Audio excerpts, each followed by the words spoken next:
In this third of 5 capsules, we will take a close look at how St. Boniface Hospital has distinguished itself in Manitoba, in Canada, and even internationally as a pioneer in many fields.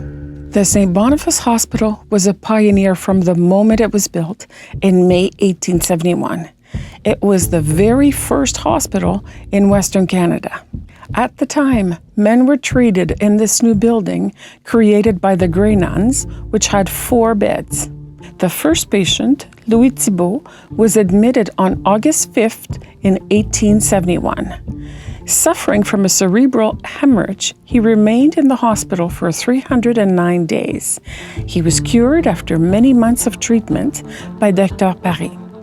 In 1877, a larger building was built to accommodate the women who, until then, had always been cared for in the convent. This new building was built on the site of the present St. Boniface Hospital. Of course, the hospital was to undergo other expansions. In 1905, a new ultra-modern south wing was built with roof gardens for patients. A heating system with adjustable temperature in each room was also created. This was a first in Winnipeg, and only 3 other hospitals in the world had this technology at the time. Also at the beginning of the 20th century, the hospital inaugurated its first maternity department with 12 beds. On January 14, 1914, the first baby was born in the hospital. Today, St. Boniface Hospital's Mother and Child Unit is renowned. It is even one of the 25 Canadian hospitals accredited for the National Pilot Initiative, Baby Friendly, which supports and promotes breastfeeding. 10 years after that first birth, the first female resident began to work at St. Boniface Hospital, Dr. Sarah Pearl. In the 1950s, the hospital took a lead in the field of cardiology. In 1959, a 5-year-old boy from Notre-Dame-de-Lourdes, who had a hole in his heart, underwent a 7-hour operation. St. Boniface Hospital cardiac surgeon Morley Cohen would perform Manitoba's first open-heart surgery on the boy. The extensive surgery, which required 3 doctors and a nurse, was a success. Dr. Cohen was instrumental in the creation of the cardiac surgery program in the province. In fact, this program saw 10 operations in the first year and 25 in the second. And the 1950s were very busy. In 1951, the institution integrated its first inpatient psychiatric service. Originally located on the 5th floor of the hospital, the service was finally transferred to the McEwen residence in 1981.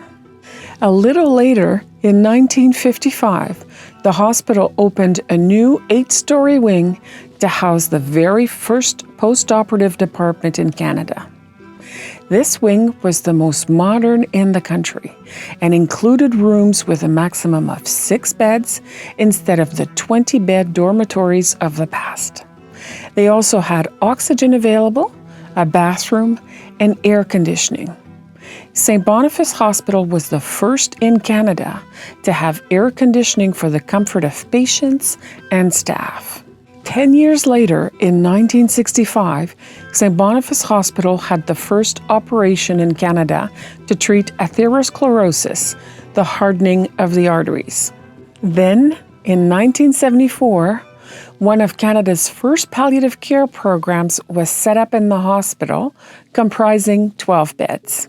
At the end of the 1980s, the major challenge was to reduce operational costs and increase the efficiency of services. The first phase of this transformation was a computerized system to share patient information more quickly, automatically, and securely. It was called the IHIS, for Integrated Hospital Information System. This processing and computerization of patient records is becoming a model. This desire to be on the cutting edge of technology was also evident in 2001. Improving the hospital computerization system was a priority for the province, with the goal of reducing delays and improving the quality of care.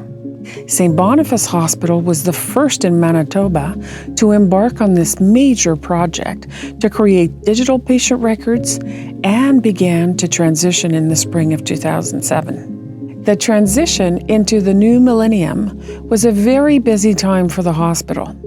The first obstetrical triage service in Manitoba was being established in St. Boniface, as well as the new neonatal intensive care unit with 34 incubators. A brand new unit was also created, the LDRP, for labor, delivery, recovery, and postpartum. This 15-bed unit offered hydrotherapy to expectant mothers in order to relieve their pain. It was a first in Winnipeg. We've already mentioned the IH Asper Clinical Research Institute in previous videos. It is one of only 3 facilities in all of Canada able to conduct research from the laboratory to clinical trials. In 2006, Dr. Peter Zaradka oversaw the creation of the Canadian Centre for Agri-Food Research in Health and Medicine, or the CCARM. This gave rise to an unprecedented partnership in North America, a partnership between a university, the University of Manitoba, a government department, Canadian Agriculture and Agri-Food, this research center, and of course, St. Boniface Hospital. Even now, this is a particularly important partnership, given that agri-food research in health and medicine is one of the 4 main areas of research at the St. Boniface Hospital Research Center.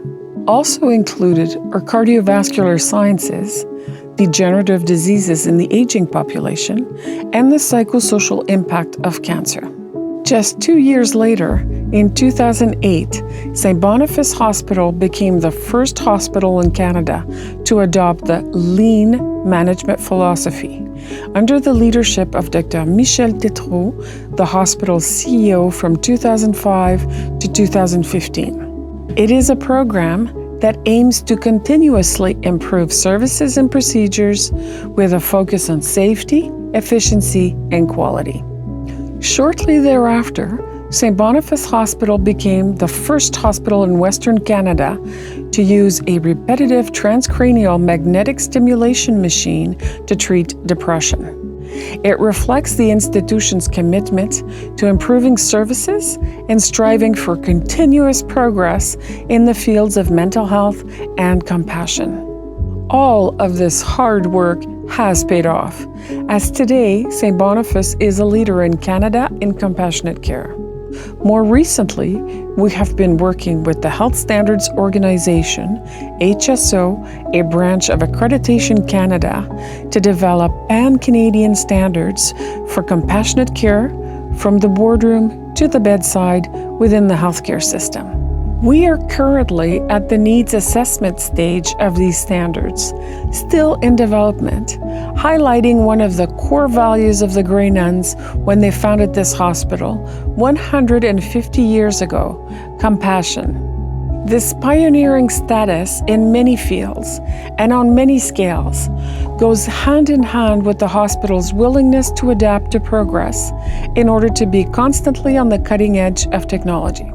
It is this ability to adapt that we will explore in the next capsule.